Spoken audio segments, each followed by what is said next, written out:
Hello बच्चों, NEET 2025 का question है हमारे पास। क्वेश्चन जो है वो उसमें लिखा है the correct order of acidity of following aliphatic acid. ठीक है, एलिफेटिक का मतलब हो जाएगा कि वो सैचुरेटेड एसिड नहीं है, मतलब एल्केन टाइप के नहीं है। ऑब्वियसली बात है, एसिड है तो कोई ना कोई उसमें डबल बॉन्ड वगैरह चीज़ें प्रेजेंट रहेगी, तो वो एलिफेटिक नहीं रहे। ठीक है, सैचुरेटेड नहीं है। अब एसिड का वैसे फॉर्मूला लिखा हुआ है आपके सामने।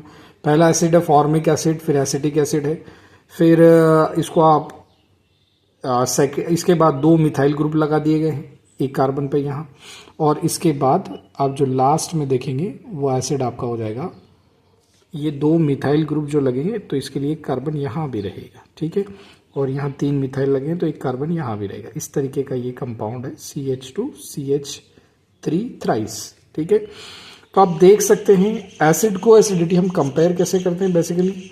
अब यहाँ से जो एसिडिक हाइड्रोजन निकलेगा तो ये O- आएगा, और यहाँ जो भी ग्रुप अटैच्ड है, जैसे कि फर्स्ट वाले में हाइड्रोजन है और सेकेंड वाले में CH3 है, थर्ड वाले में अगर आप देखें तो C और C के ऊपर 2 CH2 लगे हुए हैं, ऐसा ग्रुप है। फोर्थ वाले में देखें CH2 है और इसके ऊपर यहाँ आप देखेंगे 3 CH3 लगे हुए हैं। तो बेसिकली इस ग्रुप की स्टेबिलिटी से ही हम पता लगा पाते हैं कि एसिड कितना स्ट्रॉन्ग है या कितना वीक है। उसकी स्टेबिलिटी हम देख पाएंगे। एनायन की स्टेबिलिटी देखेंगे बेसिकली। अगर एनायन की स्टेबिलिटी ज़्यादा होगी तो एसिडिक स्ट्रेंथ क्या होगी, ज़्यादा रहेगी एसिड की। तो यहाँ अगर देखें तो इस हाइड्रोजन का वैसे तो कोई इफेक्ट नहीं होता इंडक्टिव टाइप से अगर देखा जाए तो।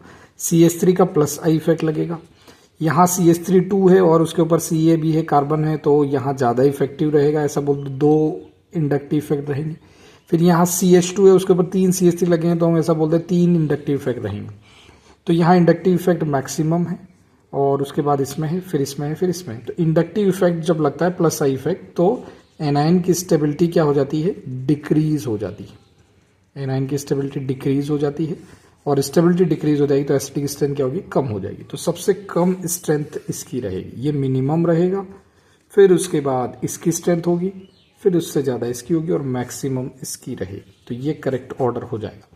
बेसिकली नीट के एग्जाम में जब क्वेश्चन आया था तो ABCD 4 ऑप्शन थे, तो मैंने 4 ऑप्शन लिखे नहीं है। फर्स्ट ऑप्शन जो था ऐसा लिखा हुआ था, डिक्रीजिंग ऑर्डर था, तो यही करेक्ट आंसर है। बाकी के जो BCD ऑप्शन बनाए गए थे इन्हीं 4 कंपाउंड से मिलाकर बनाए गए थे। इन 4 कंपाउंड का ऑर्डर चेंज कर दिया था, तो उससे ऑप्शंस बनाए गए थे। तो करेक्ट ऑप्शन जो है आपका ये वाला ऑप्शन है, तो करेक्ट आंसर इसका A ऑप्शन हो जाएगा। Thank you.